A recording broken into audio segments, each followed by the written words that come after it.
السلام علیکم ورحمۃ اللہ وبرکاتہ نحمدہ ونصلی علی رسولہ الکریم اما بعد۔ میرے عزیز دوستوں اور بھائیوں، اپنی زندگی کے مقصد کو جانیے۔ اللہ ہمارا خالق ہے، مالک ہے، رازق ہے۔ ہم سب اللہ کے بندے ہیں۔ اللہ ہی نے ہم کو پیدا کیا ہے۔ ہم اس دنیا میں آنے سے پہلے جنت میں تھے۔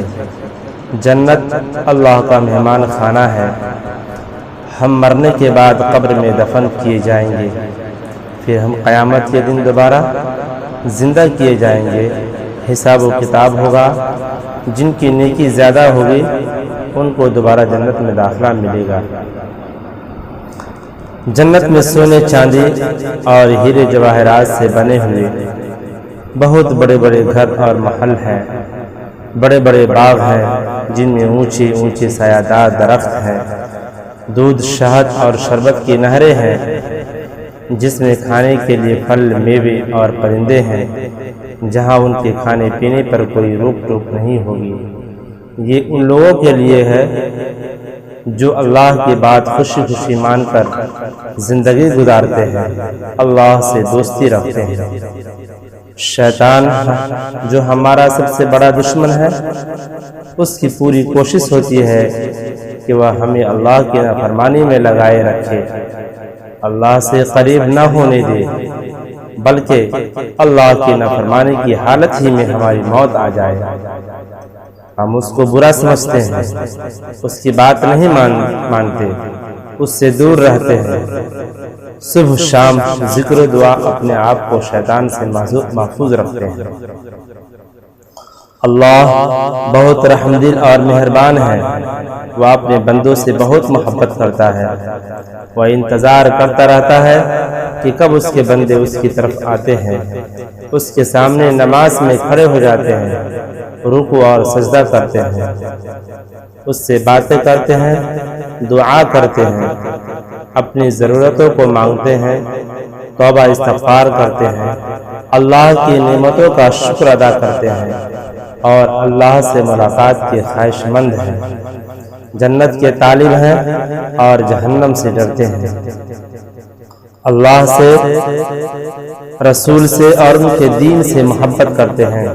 دین اسلام کو لوگوں تک پہنچاتے اور اس کی فکر کرتے ہیں۔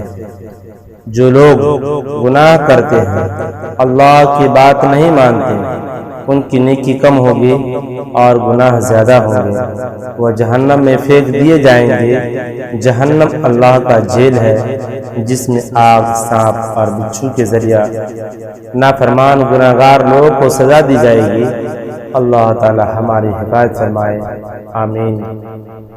جو لوگ اللہ کے دوست ہیں، اس کی بات مانتے ہیں، اس کی نافرمانی نہیں کرتے، اللہ ان کو پسند کرتا ہے، ان سے راضی رہتا ہے، ان کی مدد کرتا ہے، ان کی حفاظت کرتا ہے اور ان کو جنت میں داخل کرتا ہے۔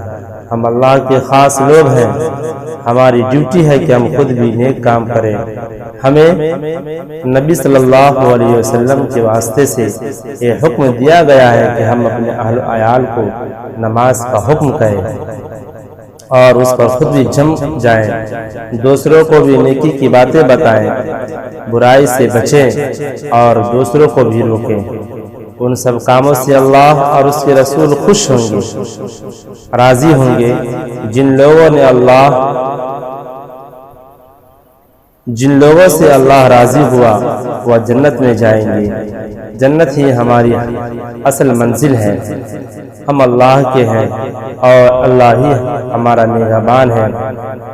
اللہ سے دور رہ کر ہم اس دنیا میں بھی ناکام ہوں گے اور مرنے کے بعد بھی ناکامی ہمارا مقدر ہوگی۔ ہمارے نبی حضرت محمد صلی اللہ علیہ وسلم ہمارے لیے بہت روئے ہیں۔ رات کو اٹھ کر اپنی امت کے لیے اللہ سے رو رو کر دعا کرتے تھے، میری امت، میری امت۔ وصال کے وقت بھی، جاگنے کے عالم میں بھی امت ہی کا خیال تھا۔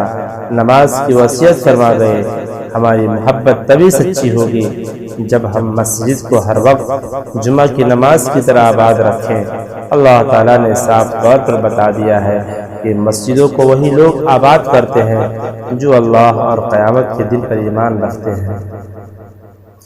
اپنے نبی صلی اللہ علیہ وسلم کی آنکھوں کی ٹھنڈک کو پہنچائے، اپنے نبی صلی اللہ علیہ وسلم کی آنکھوں کو ٹھنڈک پہنچائے، لوگوں کو یاد دلائے کہ ہمارے نبی صلی اللہ علیہ وسلم کے سامنے ہمارے نام اعمال پیش کیے جاتے ہیں۔ اچھے اعمال سے ان کو خوشی ہوتی ہے، برے اعمال سے ان کو رنج ہوتا ہے۔ ہم کتنے بد نصیب ہیں کہ ہماری وجہ سے نبی کو قبر میں بھی رنج ہو۔ اگر ہم چاہتے ہیں کہ نبی سے جب ہماری ملاقات ہو تب وہ ہمیں گلے لگائے، نہ کہ وہ ہم سے منہ موڑ لے اور کہیں کہ دور ہو جاؤ، دور ہو جاؤ۔ کیا اس دن ہم کو یہ اچھا معلوم ہوگا؟ ہرگز نہیں۔ اس لیے ہم جس قدر جلد ہو سکے اللہ اور اس کے رسول صلی اللہ علیہ وسلم کی اطاعت میں آ جائے۔ لہذا ہم اپنے مقصد کو پہچانے اور لگے رہیں، اللہ سے دعا بھی کرے اللہ ہمیں اپنے سے قریب رکھے، دور نہ ہونے دے۔